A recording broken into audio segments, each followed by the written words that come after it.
Boa tarde.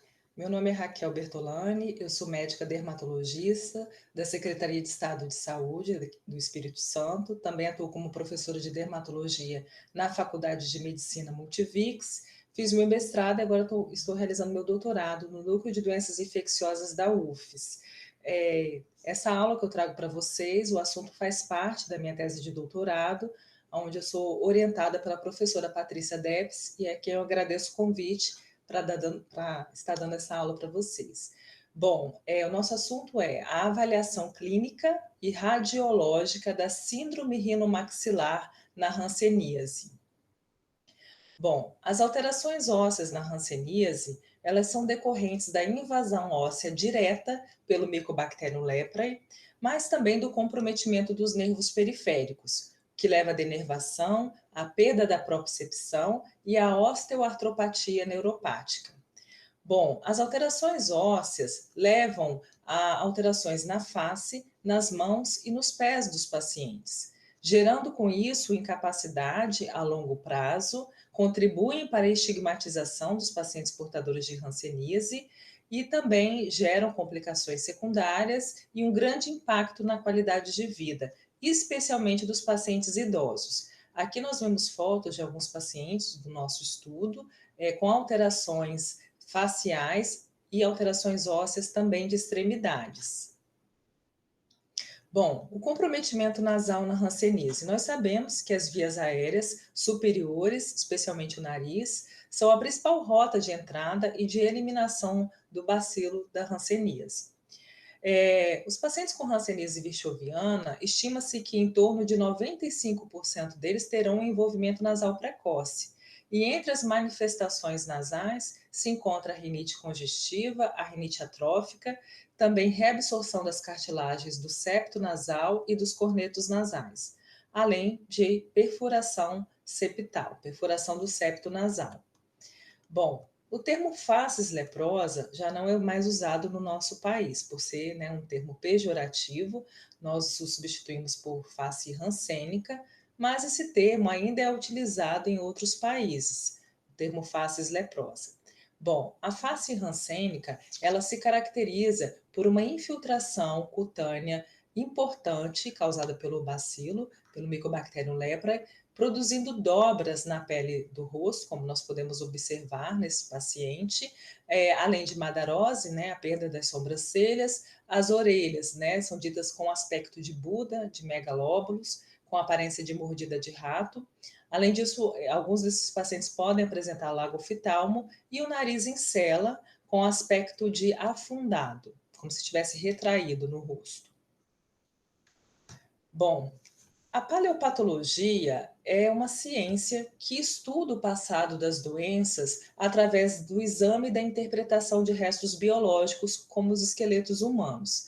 Nós trazemos o conceito dessa ciência aqui porque ela é muito importante para a hanseníase, porque Müller Christensen foi um médico dinamarquês que realizou os primeiros estudos sobre a paleopatologia na hanseníase, escavando cemitérios de antigos leprosários, estudando alterações ósseas nos esqueletos de pacientes que tiveram hanseníase em vida.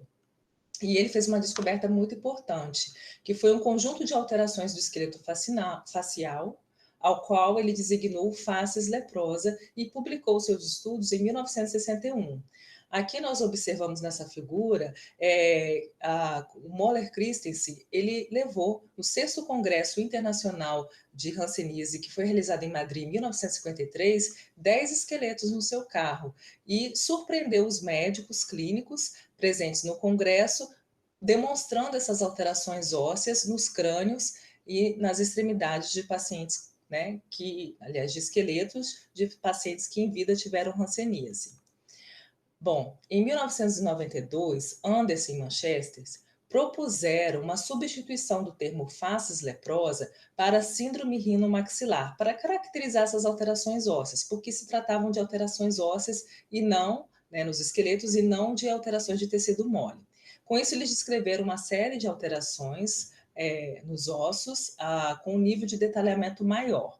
né, tanto do crânio quanto das extremidades. Aqui nós vamos apresentar essas alterações do crânio, né? Então, aqui a gente pode observar nesse pôster de Matos, que foi exposto, né, no Congresso de Leprologia em 2013, onde nós observamos uma reabsorção da espinha nasal anterior, né, como a gente pode ver aqui também no perfil lateral do crânio, e uma reabsorção do processo anterior da maxila, do processo alveolar anterior da maxila. Podemos observar também nesse crânio uma reabsorção das margens da abertura piriforme nasal, dando esse aspecto de uma grande cavidade vazia, e também pitchings, né, uma porosidade na superfície nasal do processo palatino da maxila, que por vezes culminava também com uma perfuração do palato duro. Bom, quais foram os objetivos do nosso estudo? Realizar a primeira investigação in vivo de síndrome rinomaxilar em pessoas afetadas pela hanseníase, usando para isso imagens de tomografia computadorizada com reconstrução tridimensional em 3D. E determinar se a síndrome rinomaxilar radiológica estaria correlacionada com uma nova definição, a síndrome rinomaxilar clínica, baseada nas alterações do perfil facial dos pacientes visíveis externamente e que foram avaliados através de fotografias desses pacientes. Nos nossos métodos, os participantes, né, foram idosos, 16 idosos com mais de 60 anos, que tinham histórico de hanseníase, que foi tratada e curada no passado. Residentes no Hospital Colônia Pedro Fontes, no antigo Hospital Colônia, localizado aqui no Espírito Santo. Eles foram avaliados entre os anos de 2015 e 2016, com dados coletados de entrevista, de registro de prontuários, exame médico geral, dermatológico e otorrinolaringológico foi realizado nesses pacientes, além do exame de tomografia computadorizada de seios da face, a qual foi realizada no serviço de radiologia do Hospital Universitário da UFES, o UCAM. E esses exames foram examinados independentemente por 2 radiologistas.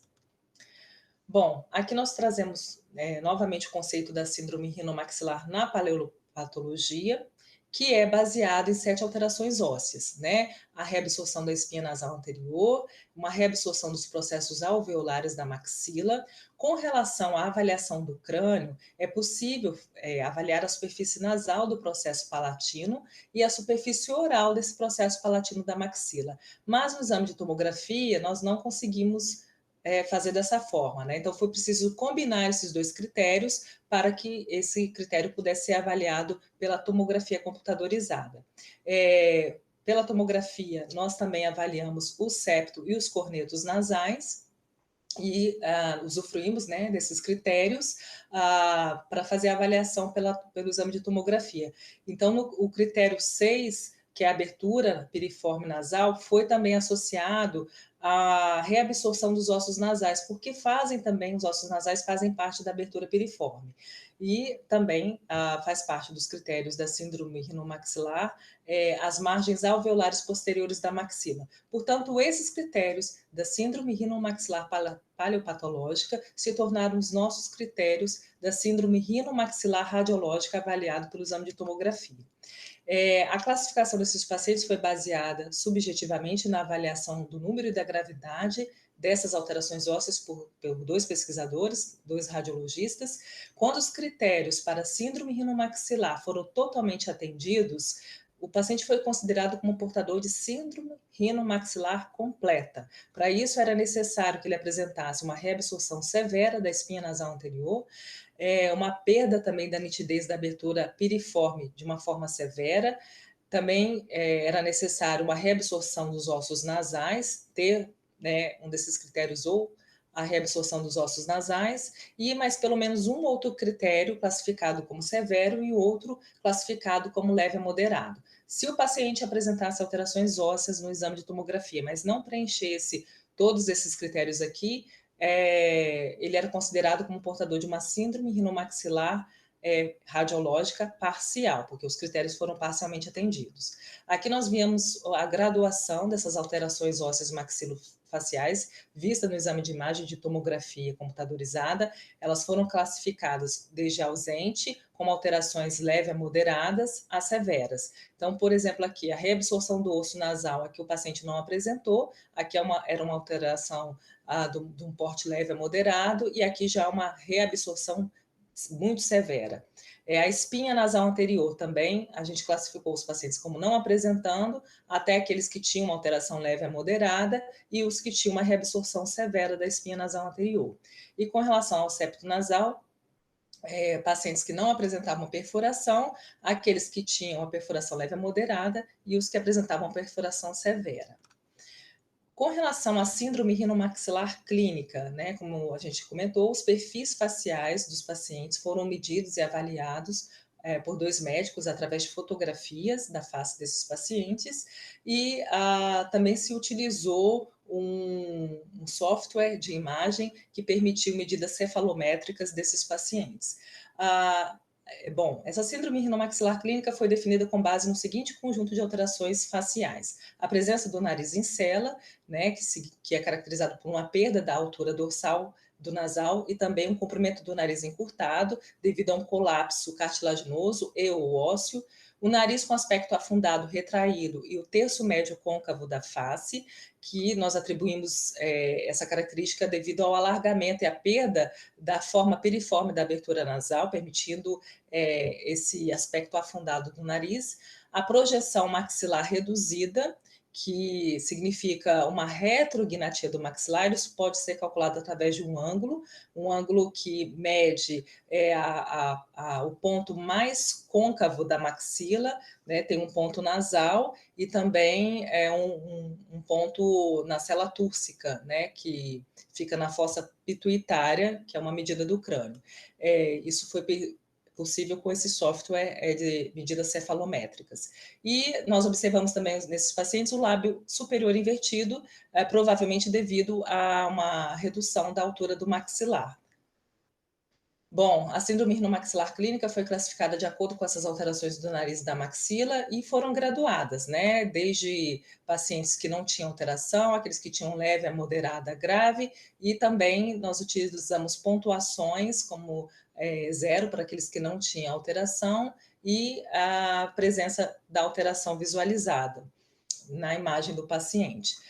A soma das pontuações gerou uma nota geral, que poderia variar de 0 a 7, e nós categorizamos a face desses pacientes como sendo normal, como tendo uma alteração leve, moderada com 2 a 4 pontos, e substancial, quando esse score ele variava de 5 a 7 pontos. Os pacientes com essas alterações substanciais no perfil da face, avaliados por fotografias, foram considerados como tendo preenchido os critérios para a síndrome rinomaxilar clínica.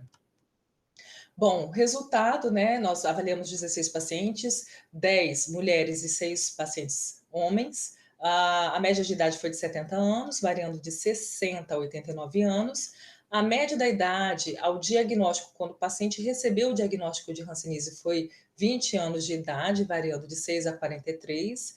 O tempo, desde o diagnóstico até a avaliação desse paciente no ano de 2015, variou de 46 anos, teve uma média de 46 anos, né, variando de 26 a 70 anos.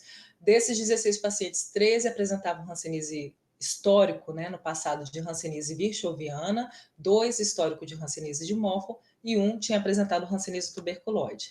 Aqui nós trouxemos a tabela onde é demonstradas essas alterações ósseas maxilofaciais e um diagnóstico da síndrome rinomaxilar radiológica nas pessoas idosas afetadas pela hanseníase no passado. Então, com relação às alterações dos ossos frontal, zigomático e lacrimal, todos esses ossos estavam normais nos pacientes, exceto em 2 pacientes que apresentaram osteite. A alteração mais encontrada foi a reabsorção do processo alveolar anterior da maxila. Todos os pacientes apresentaram uma reabsorção, sendo que 8 pacientes apresentaram reabsorção severa e 8 apresentaram uma reabsorção que variou de leve a moderada. A segunda alteração mais encontrada foi a reabsorção da espinha nasal anterior, 12 pacientes apresentavam essa reabsorção. Com relação ao palato duro, 8 pacientes apresentaram um afinamento com descontinuidades ósseas no palato duro, 3 pacientes apresentaram perfuração severa do septo nasal, 8 pacientes apresentaram absorção do corneto nasal inferior e 7 apresentaram absorção do corneto nasal médio. Com relação à abertura piriforme, 10 pacientes apresentaram uma perda da nitidez da abertura piriforme e 10 pacientes apresentaram a absorção, uma reabsorção dos ossos nasais. Bom, com isso, 4 pacientes preencheram completamente os critérios para síndrome rinomaxilar radiológica e outros 4 preencheram critérios para síndrome rinomaxilar radiológica parcial. Todos esses pacientes, tanto os com a síndrome rinomaxilar completa e a parcial, eram pacientes de hanseníase virchoviana. Esses 4 pacientes que apresentaram a síndrome rinomaxilar radiológica completa, eles apresentavam também a síndrome rinomaxilar clínica, pela avaliação da imagem do rosto do paciente. Bom, com relação aos resultados, nós trouxemos aqui para vocês os pacientes, né? Esse paciente masculino de 87 anos, ele preencheu os critérios para síndrome rinomaxilar radiológica completa. Nós observamos que ele apresenta o nariz em cela severo, com esse aspecto afundado do nariz e o terço médio côncavo da face. Aqui no perfil nós observamos essa retração, né, da maxila, a retrognatia da maxila, diminuição da sua projeção anterior, e esse aspecto do lábio superior invertido. Aqui na tomografia, na vista coronal, nós observamos uma absorção severa aqui do corneto nasal médio e do corneto nasal inferior. Aqui a estrelinha marca uma perfuração severa do septo nasal, e nessas setas aqui nós observamos as descontinuidades do palato duro, descontinuidades ósseas e afinamento também do palato duro. Aqui, mais uma vez, uma vista sagital da tomografia, a perfuração do septo nasal e uma absorção da espinha nasal anterior. Aqui nós observamos uma vista, uma reconstrução 3D da tomografia, uma absorção dos ossos nasais, e também uma perda de definição da abertura piriforme nasal, e uma absorção importante, uma reabsorção importante do processo alveolar anterior da maxila. Aqui na vista de perfil, né, nessa reconstrução 3D, mais uma vez a absorção dos ossos nasais, a perda da nitidez da abertura piriforme e a absorção da espinha nasal anterior. E aqui mais um outro exemplo de uma paciente feminina também com hanseníase virchoviana e que demonstrou a síndrome rinomaxilar radiológica completa e também que tinha um aspecto de síndrome rinomaxilar clínica. Bom, como eu disse para vocês, nós usamos também medidas cefalométricas, né? Aqui está a avaliação de 4 pacientes, onde nós observamos, né, a redução da altura do maxilar, que está medido aqui, e também da largura do maxilar. Também foi medido o ângulo nasofrontal, e aqui aquele ângulo ANS, né, que é uma medida que vai desde o ponto mais côncavo da maxila até um ponto nasal, e aqui o ponto na cela túrcica, é um ponto médio na fossa pituitária. Aqui. Através desse ângulo, foi possível a gente perceber essa diminuição, essa redução da projeção da maxila, da projeção anterior da maxila. Bom, na nossa discussão, nós encontramos, então, nesse estudo, uma correlação perfeita entre o que nós denominamos de síndrome rinomaxilar radiológica completa e um conjunto de alterações externas visíveis na face que propusemos para definir a síndrome rinomaxilar clínica. Sugerimos também que o termo médico pejorativo, que ainda é utilizado em outros países, facies leprosa, seja substituído pelo termo síndrome rinomaxilar clínica, como um passo adicional para a desestigmatização da hanseníase. Essa sugestão nossa também foi publicada já através de uma correspondência pela nossa equipe de estudo, né, pela doutora Patrícia Debs, esse ano no International Journal of Dermatology. Bom, a possibilidade de que as alterações ósseas possam continuar após o tratamento com a poliquimioterapia requer mais pesquisas. Nós sabemos que esses pacientes, mesmo depois de tratados com a poliquimioterapia e considerados curados, continuam apresentando ao longo dos anos essas alterações ósseas, essas reabsorções ósseas. Então, enquanto isso, medidas práticas, né, enquanto não se fazem mais estudos a esse respeito, medidas práticas para garantir um diagnóstico oportuno, o início imediato do tratamento, minimizando assim a desfiguração e as deficiências relacionadas à hanseníase, são muito importantes e se fazem necessárias. E naqueles pacientes com deficiências já instaladas, cuidados especializados para melhorar a qualidade de vida, prevenir as complicações secundárias, especialmente nos idosos, também são medidas muito importantes. Bom, eu finalizo aqui a minha aula. Muito obrigada. Aqui é a bibliografia.